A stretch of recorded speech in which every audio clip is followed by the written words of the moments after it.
prestigious event. Please, sir. Bharat के civil aviation minister के राम मोहन नायडू जी, तेलंगाना के chief minister Revanth Reddy ji, Safran group से जुड़े सभी महानुभाव, देवी और सज्जनों, मुझे समय की सीमा है क्योंकि मुझे पार्लियामेंट पहुंचना है, राष्ट्रपति जी का कार्यक्रम है, इसलिए मैं लंबी बात न करते हुए बहुत तेजी से कुछ बातें बता करके अपनी बात मैं पूरी करूंगा। आज से भारत का एविएशन सेक्टर एक नई उड़ान भरने जा रहा है। साफरान की नई फैसिलिटी भारत को एक ग्लोबल एमआरओ हब के रूप में स्थापित करने में मदद करेगी। ये एमआरओ फैसिलिटी हाईटेक एरोस्पेस की दुनिया में युवाओं के लिए नए अवसर भी बनाएगी। मैं अभी 24 नवंबर को ही साफरान बोर्ड और मैनेजमेंट के लोगों से मिला हूं। पहले भी मेरी उनसे मुलाकातें हुई हैं। हर चर्चा में मुझे उनमें भारत को लेकर विश्वास और उम्मीद दिखाई दी है। मुझे उम्मीद है कि साफरान का भारत में इन्वेस्टमेंट आगे भी इसी गति से जारी रहेगा। आज इस फैसिलिटी के लिए मैं टीम साफरान को बहुत बहुत शुभकामनाएं देता हूं। साथियों, आप भी जानते हैं पिछले कुछ वर्षों में भारत का एविएशन सेक्टर भूतपूर्व गति से आगे बढ़ा है। आज भारत दुनिया के सबसे तेजी से बढ़े डोमेस्टिक एविएशन मार्केट में शामिल है। हमारा डोमेस्टिक मार्केट अब दुनिया में तीसरा सबसे बड़ा मार्केट है। आज भारत के लोगों का एस्पिरेशंस एक नए आसमान पर है। ऐसे में भारत में एयर ट्रेवल की डिमांड लगातार बढ़ रही है और इसलिए हमारे एयरलाइंस लगातार अपने एक्टिव फ्लीट को बढ़ा रही है। भारत की एयरलाइन कंपनियों ने 1500 से ज्यादा नए एयरक्राफ्ट का ऑर्डर दिया है। साथियों, भारत के एविएशन सेक्टर में तेज एक्सपेंशन के चलते maintenance, repair and overhaul MRO की सुविधाओं की जरूरतें भी बढ़ रही है।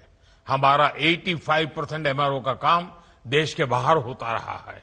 इससे खर्च बढ़ता था, समय ज्यादा लगता था और एयरक्राफ्ट लंबे समय तक ग्राउंडेड रहते थे। ये स्थिति भारत जैसे विशाल एविएशन मार्केट के लिए ठीक नहीं थी।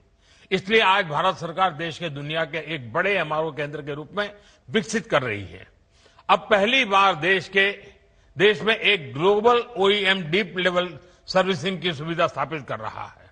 साथियों, साफरान की ग्लोबल ट्रेनिंग, नॉलेज ट्रांसफर और भारत के इंस्टीट्यूशंस के साथ साझेदारी, इससे देश में एक ऐसी वर्कफोर्स तैयार होगी जो आने वाले वर्षों में पूरे एमआरओ इकोसिस्टम को नई गति, नई दिशा देगी।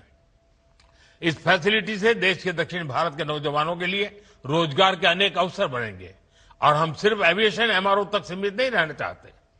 हम शिपिंग से जुड़े एमआरओ इकोसिस्टम पर भी बहुत बड़े स्केल पर काम कर रहे हैं।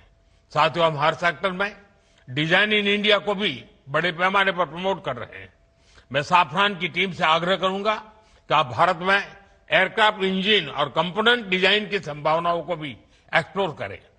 इसमें एमएसएमईज का हमारा बहुत बड़ा नेटवर्क और हमारा युवा टैलेंट पूल आपको बहुत मदद करेगा। साफरान एरोस्पेस प्रोपल्शन सिस्टम पर बड़े स्तर पर काम करता है। मैं चाहूंगा कि आप प्रोपल्शन डिजाइन और मैन्युफैक्चरिंग के लिए भी भारत के टैलेंट और अवसरों का उपयोग करें। फ्रेंड्स, आज का भारत सिर्फ बड़े सपने नहीं देख रहा, भारत बड़े फैसले ले रहा है और उनसे भी बड़ी उपलब्धियां हासिल कर रहा है। We are dreaming big, doing bigger and delivering best. और भारत का बहुत जोर ईज ऑफ डूइंग बिजनेस पर है। साथियों, ग्लोबल इन्वेस्टमेंट और ग्लोबल इंडस्ट्रीज को आकर्षित करने के लिए हमने स्वतंत्र भारत के कुछ सबसे बड़े रिफॉर्म्स किए हैं। पहला, हमने अर्थव्यवस्था के दरवाजे खोले। दूसरा, हमने अपनी फंडामेंटल्स को और मजबूत किया। तीसरा, हमने बिजनेस को आसान बनाया। साथियों, आज अधिकांश सेक्टर्स में 100% एफडीआई ऑटोमेटिक रूट से संभव है। डिफेंस जैसे सेक्टर जहां पहले प्राइवेट सेक्टर को जगह नहीं थी, वहां भी 74% तक एफडीआई ऑटोमेटिक रूट से खोल दिया गया है। स्पेस सेक्टर में भी बड़ी अप्रोच अपनाई गई है और इन कदमों ने दुनिया को साफ संदेश दिया है, India welcomes investment, India welcomes innovation. Production link incentive schemes ने ग्लोबल मैन्युफैक्चरर्स को मेक इन इंडिया की ओर आकर्षित किया है। बीते 11 साल में 40,000 से अधिक कंप्लायंसेस हमने कम किए हैं। भारत ने बिजनेस से जुड़े सैकड़ों प्रावधानों को डिक्रिमिनलाइज किया है। नेशनल सिंगल विंडो सिस्टम ने अनेक अप्रोच को एक ही प्लेटफॉर्म पर ला दिया है। GST reforms, faceless tax assessments, नए लेबर कोड्स और आईबीसी, इन सब ने गवर्नेंस को पहले से कहीं अधिक सरल और पारदर्शी बनाया।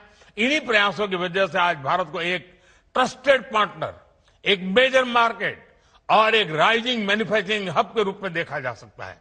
साथियों, भारत के पास तेज ग्रोथ है, स्थिर सरकार है, रिफॉर्म से जुड़ा माइंडसेट है, बहुत बड़ा यंग टैलेंट पूल है, एक विशाल डोमेस्टिक मार्केट है और सबसे खास बात, भारत में निवेश करने वालों के लिए हम सिर्फ इन्वेस्टर नहीं बल्कि को क्रिएटर मानते हैं।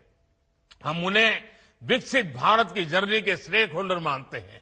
इसलिए मैं सभी इन्वेस्टर से कहूंगा, India is proving why betting on India is the smartest business decision of this decade. एक बार फिर आप सभी को इस आधुनिक एमआरओ फैसिलिटी के लिए मैं बहुत बहुत बधाई देता हूं। बहुत बहुत धन्यवाद। मेरी समय की सीमा है, मैं आपकी इजाजत लेता हूं। बहुत बहुत धन्यवाद।